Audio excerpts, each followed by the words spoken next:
I've been in the gaming industry for several years now, and I've had my fair share of strange experiences.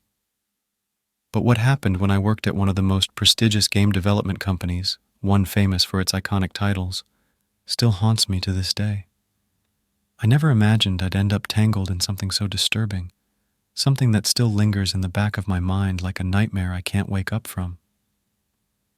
It all started when I got promoted to a special development team tasked with a top-secret project. The higher-ups were vague about the details, but they made it clear that this project was unlike anything we had ever worked on. The game was based on one of the most beloved franchises in gaming history, Super Mario. Now I know what you're thinking. Mario is about as wholesome as it gets. But this wasn't your typical Mario game. This was something else entirely. We were given a code name for the project, Mario 128.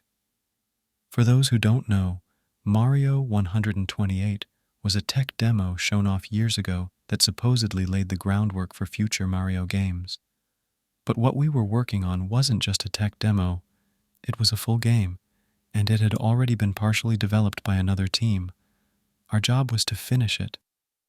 When we were first shown the files, nothing seemed out of the ordinary. The game looked like your standard Mario platformer, with bright, colorful environments and the familiar cast of characters. But as we dug deeper, we started to notice that something was off. The environments were there, sure, but the code was a mess. Fragmented, incomplete, and riddled with glitches that didn't make any sense. The more we worked on it, the more the game seemed to resist our efforts to fix it. Glitches would appear out of nowhere, objects would randomly disappear, and certain levels would crash the game entirely. The worst part was that every time we fixed a bug, two more would pop up in its place. It was like the game was alive, actively fighting against us. It was around this time that we started noticing strange things happening outside of the game too. The office lights would flicker whenever we worked on Mario 128, and we'd hear strange noises, like distant laughter or faint music, coming from the computers even when the game wasn't running. We chalked it up to overwork and stress. After all, game development is notorious for long hours and sleepless nights. But deep down, I knew something wasn't right. One night, I stayed late to try and troubleshoot a particularly stubborn bug that kept causing the game to crash at the same point in the first level. Mario would run through the first few platforms, collecting coins and stomping Goombas. But as soon as he reached a certain pipe, the screen would freeze and the game would crash. It didn't matter what I did. The game refused to let Mario progress beyond that point. Frustrated, I decided to dig through the old project files to see if there was something I had missed. That's when I stumbled upon a folder buried deep within the game's code, labeled simply do_not_open. Curiosity got the better of me, and I opened it. Inside the folder were a series of files, videos, images, and text documents that made my blood run cold. The videos were distorted, grainy recordings of someone playing an earlier build of the game. But the gameplay was wrong. The environments were the same, but the colors were muted, almost drained of life.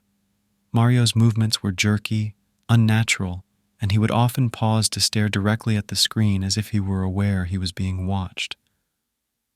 The images were even worse. They showed various characters from the Mario universe, Luigi, Peach, Bowser, all twisted and deformed in ways that made them barely recognizable. Luigi's face was stretched into a grotesque grin, his eyes black pits. Peach looked like she had been crying, her makeup smudged and her eyes wide with terror.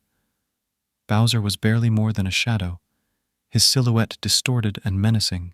The text documents were the most disturbing of all. They were written in a frantic, almost incoherent style, as if the person who wrote them was on the brink of madness.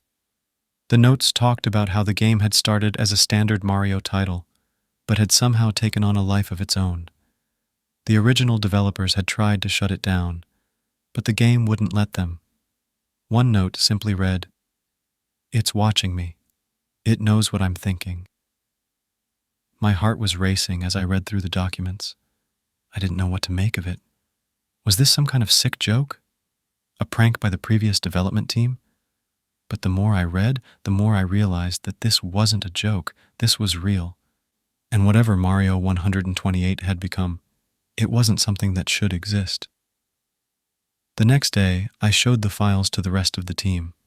We were all disturbed by what we saw, but the higher-ups brushed it off as leftover assets from a scrapped concept. They told us to focus on our work and to forget about the files. But it wasn't that easy. Once you've seen something like that, you can't just forget it. As we continued to work on the game, things got worse. The glitches became more frequent, more aggressive. The characters started to behave in ways we hadn't programmed. Mario would sometimes stop in the middle of a level and just stare at the screen, his eyes unblinking, his expression blank. Other times, he would refuse to jump or move forward, no matter how many times we pressed the buttons. The worst incident happened a few weeks later when we were testing a boss battle against Bowser. The battle started normally, with Bowser throwing fireballs and Mario dodging them. But halfway through, Bowser's model began to glitch. His body twisted and contorted, his roars turning into distorted screams that echoed through the speakers. The screen began to flicker, and for a split second, the image of Bowser's deformed face filled the screen, his eyes wide and bloodshot, his mouth twisted into a sickening grin. Then, without warning, the game crashed. The screen went black, and the room was filled with a deafening silence. We sat there, stunned, unsure of what had just happened. After that incident, we tried to convince the higher-ups to shut down the project, but they refused. They were too invested, too determined to see Mario 128 completed. They told us to push through, to fix the bugs, and to get the game ready for release. We didn't have a choice. So, we kept working, but every day felt like a battle. The game grew more hostile, more malevolent, as if it was feeding off our fear and desperation. The glitches became more violent, with characters' models distorting into horrific shapes, their screams echoing through the office. The music, once cheerful and familiar, had become twisted, a cacophony of distorted notes and eerie whispers that played even when we weren't testing the game. Then, one night, everything came to a head. I was working late again, trying to make sense of the latest round of glitches. The office was empty, save for the hum of the computers and the flickering of the fluorescent lights overhead. I loaded up the game, trying to test a fix I had implemented earlier that day. As soon as the game started, I knew something was wrong. The title screen was different, darker with the familiar Mario theme slowed down to a crawl. Mario's face was there, but it wasn't the Mario I knew. His eyes were sunken, and his expression was one of pain. I hesitated, my finger hovering over the power button, but something compelled me to continue. I pressed start, and the game loaded into the first level. But it wasn't the level I remembered. The colors were washed out, the sky a sickly gray. The once bright landscapes were now dark and twisted, the pipes and platforms jagged and broken. I moved Mario forward, my hands trembling as I guided him through the level. The enemies were all gone, replaced by a haunting silence that pressed down on me like a weight. I tried to jump, but Mario wouldn't respond. He just kept walking, his movements slow and labored, as if he was being controlled by something else. Then, out of the corner of the screen, I saw it, something moving in the shadows, a figure, tall and slender, with glowing red eyes. It was Luigi, but not the Luigi I knew. His face was twisted into that same grotesque grin from the images I had found, his eyes two black pits that seemed to stare right through me. Luigi started moving towards Mario, his steps slow and deliberate.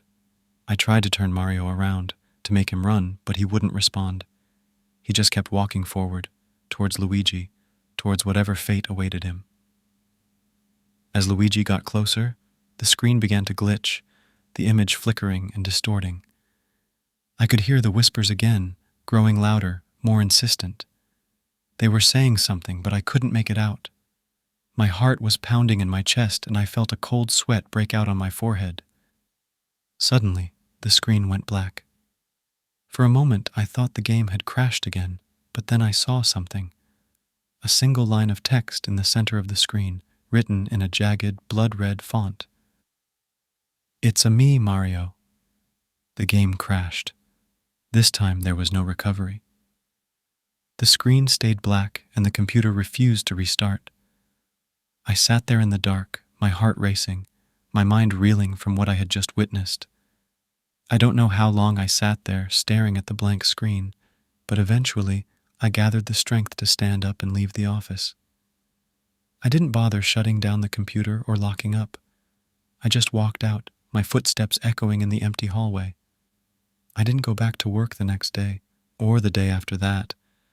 I couldn't bring myself to face Mario 128 again. I sent in my resignation via email, packed up my apartment, and left town. I didn't tell anyone where I was going, and I didn't look back. Months have passed since then, but I still can't shake the feeling that something is watching me. I've tried to forget about Mario 128, to put it behind me, but it's not that easy. The nightmares haven't stopped. I still hear the whispers sometimes, faint but insistent, like they're coming from just beyond the edge of my hearing. I don't know what Mario 128 really was. Maybe it was just a game gone wrong, or maybe it was something else entirely, something that shouldn't exist. But whatever it was, it's out there, and it's dangerous. If you ever come across a strange Mario game, one that doesn't seem quite right, do yourself a favor. Don't play it. Don't let it in. Once it's in, it never leaves.